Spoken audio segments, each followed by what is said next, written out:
All right, so it is Tuesday, November 24th, and it just happens to be my dad's 77th birthday, 2 days before Thanksgiving. Do we have another birthday anytime soon? Happy birthday to your dad. Yeah, thank you. 77. January 8th. My little cousin's birthday is coming up. Yeah. Mine is January 8th. 7. My great-grandpa is 77. Yeah, all right. My brother's birthday is 9, and my mom's birthday is the 12th. Cool. My mom wanted actually wanted my brother to be born on her birthday, but she had a C-section, and her birthday was on the weekends, and they didn't do C-sections on the weekends. Yeah, you had to schedule them then. My birthday's on the 8th of January. Or 8th after we come back. Miss Lee, What's that? do you know what birthday is? Tree is? Okay, let's stop talking about birthdays. Somebody's asking me a question. Do you know what a family tree is? I do know what a family tree is. Yeah, it's where you trace back your roots. Yeah, I got one of those. Like, my grandpa makes it, and I have, like, great aunts and great uncles that are, like, so my grandma has this grandma, and yesterday was her birthday, and I think she's, like, 96 or 95. So what a great idea. Why don't you guys do this for me? If you want extra credit for my class, or if you're just interested, why don't you sit down and interview one of your grandparents or your great grandparents or an aunt or an uncle who's much older than you are, and talk to them about their life growing up. Ask them, make a list of interview questions that you can ask them, and videotape your interview with them and post it and send it to me. I think that's I've actually posted that as an assignment for some of my kids when I was teaching high school, and they learned a tremendous amount. And what better time, even especially if you can't be with your family at this time, you can always Zoom, you can Google Meet with them and videotape your recording and create some sort of interview for them. Wouldn't that be cool? Yeah. And I'm telling you, some of the best gifts that you can give your grandparents or your great-grandparents or just anybody that's special in your life is for you to listen to their stories, because they have some really great stories, let me tell you. So I would be really interested in seeing what you guys come up with. Riley, are you raising your hand? Can we ask our parents? Absolutely. Yeah.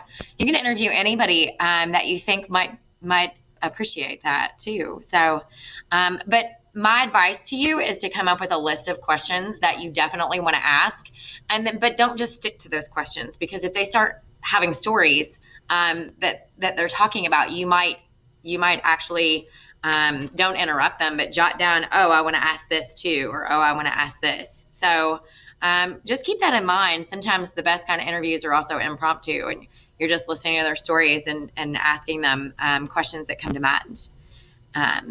Geraldine, that's perfectly fine if your mom speaks Spanish. So we have captions that I can turn on to listen. But I think that would be a great assignment for anybody that wants to interview. And I might even give that as a grade. I don't know if it's just extra credit, or I might get with Miss Loudon and see if she's interested in doing something with that. Olivia, I see that you're raising your hand. What's up?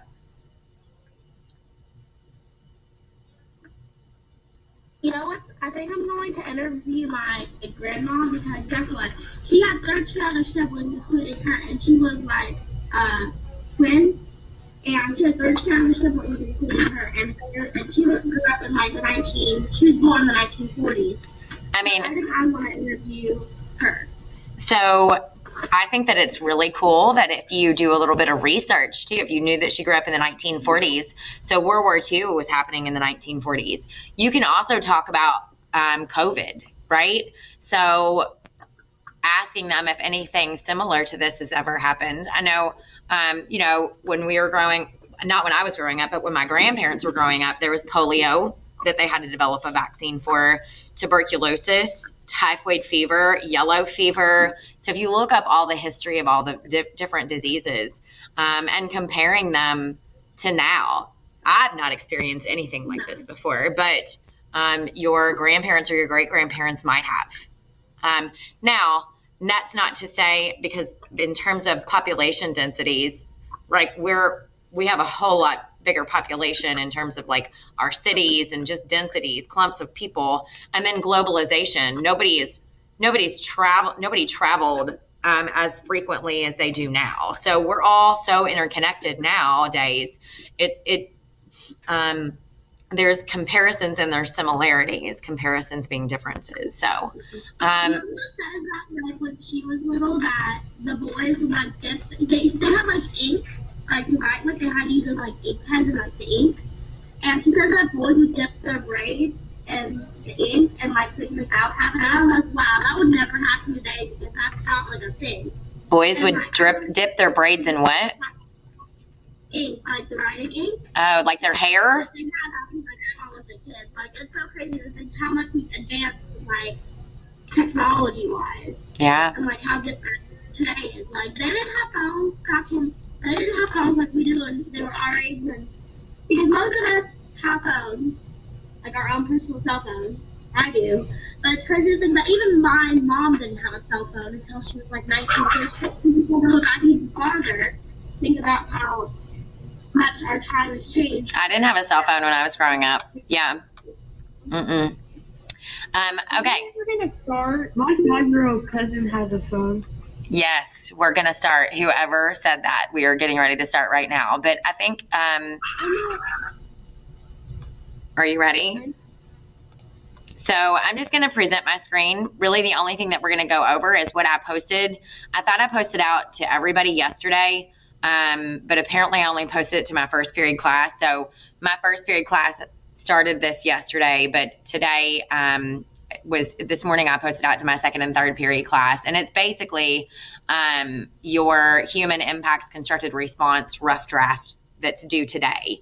So, and remember, it's a rough draft. I know I haven't really talked to you about writing scientifically.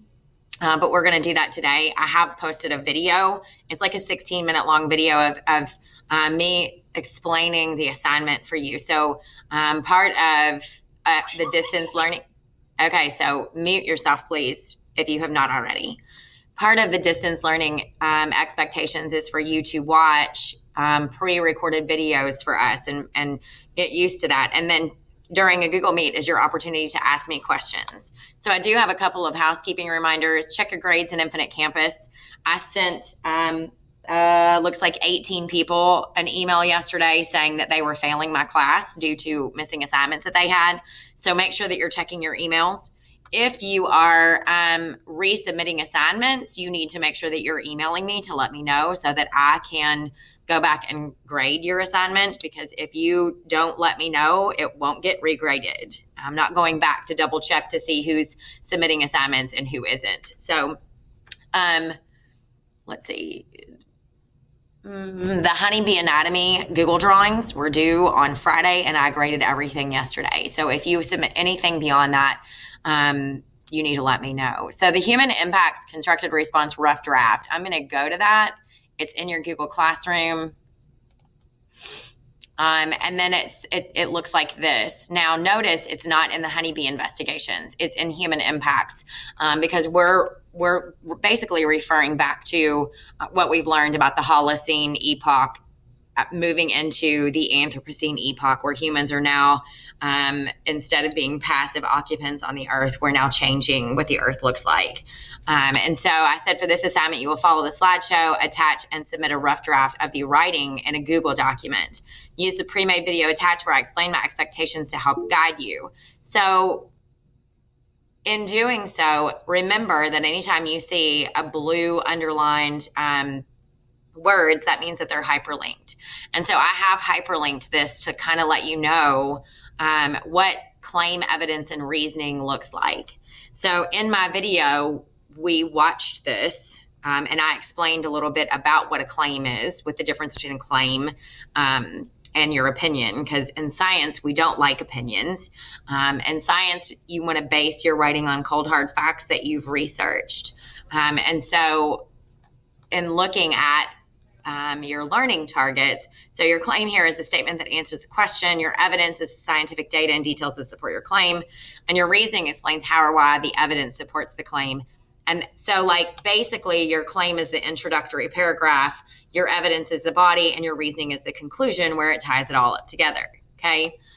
You can use your learning targets in your in the wording and the structure of your constructed response. So where you construct an argument supported by evidence that changes to physical or biological components of an ecosystem affects populations.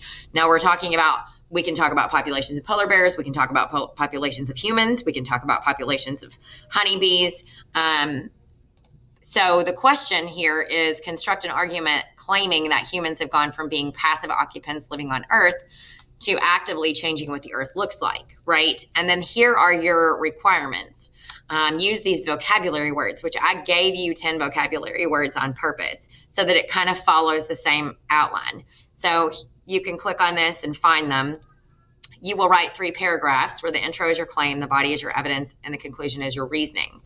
Underline your vocabulary words when you use them. Write incomplete sentences, okay? You have this awesome thing called Google Doc, which is a technology that I didn't have growing up, and nobody double checked me to make sure that I was writing incomplete sentences. But if it underlines it in red, you're probably using the word incorrectly. You've misspelled it. All you have to do is right click, and it will give you suggestions on how to change this. You can also use Grammarly. It's an extension in Chrome. If you're interested in doing that, it will help you develop better writing skills. Be sure to answer the questions using evidence that you have learned. You can use all of your notes. You can also browse out on the internet.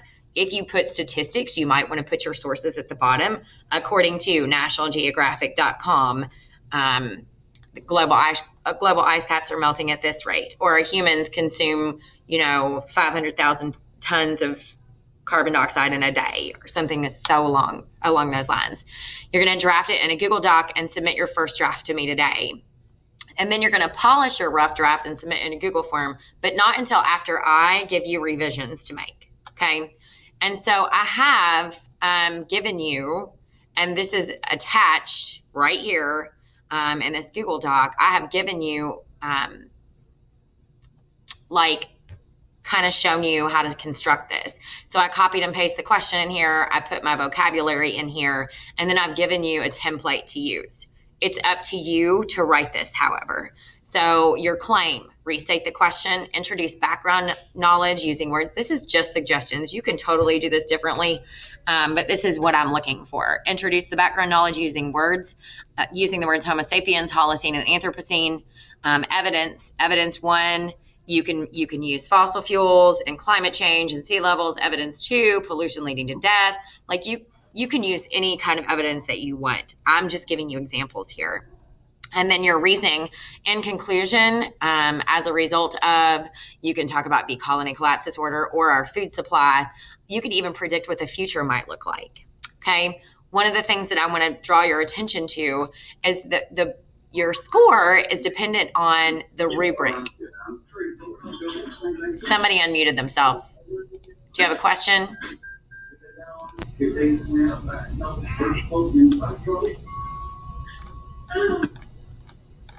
I think they got it. So if you go to this webpage, which I have hyperlinked, sorry, I've got too much. I've hyperlinked right here. The rubric is right here. So the rubric for scoring.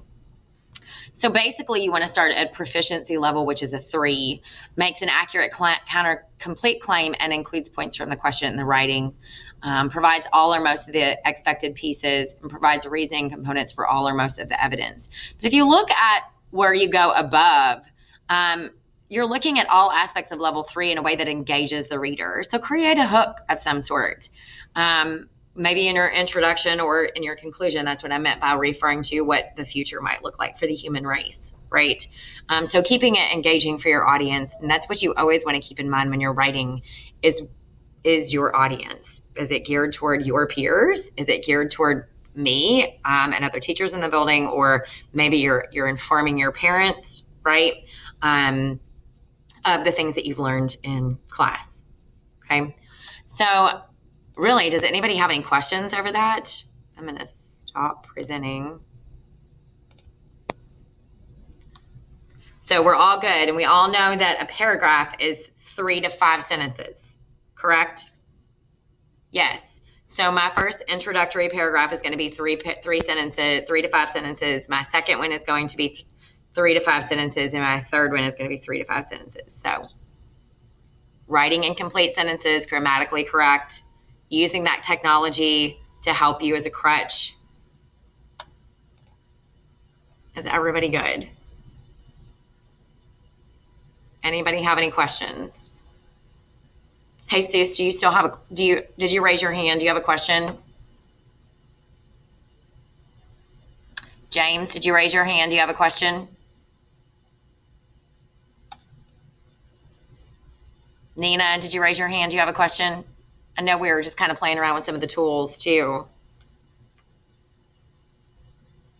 So we're good? Okay, so if everybody wants to work on this, listen, I'm around. All you have to do is send me an email and I'll Google Meet with you if you need help. Okay? And then don't forget your interview with your parents or your grandparents or your cousins or your uncles or something. I think I'm going to have my own children do it. So. All right, if nobody has any questions, I'll let you go. Thank you. Happy Thanksgiving. The person that you interview with have to be older. Yes. Because the older you get, the wiser you get. Yes. This is a Cool. Yeah. All right.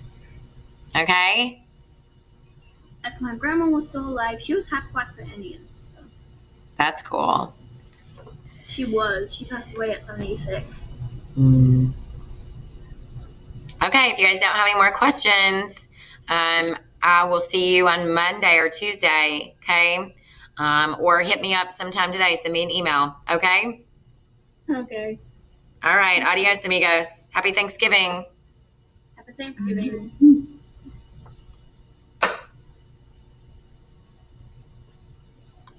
Gabagoo.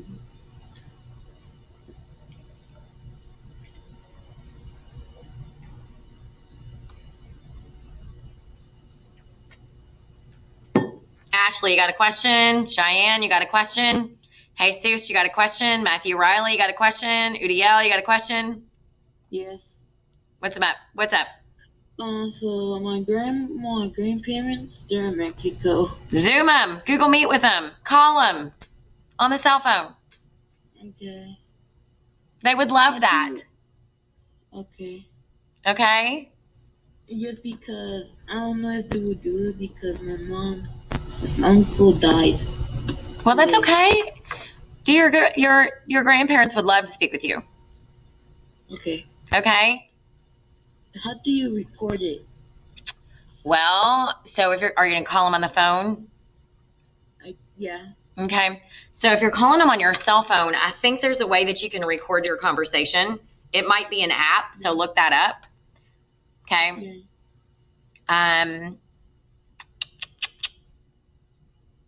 I don't know how else that you can record it, but so you can also turn on your Google Meet or turn on your screen recording while you're interviewing them on the phone. And there's ways to do that. I'm sure you can figure it out, Udiel. Okay. Okay? Okay. All right. See ya. Hey, Seuss, you got a question? Cheyenne, you got a question? Matthew, you got a question? The bar will not pop up. I don't know what you mean.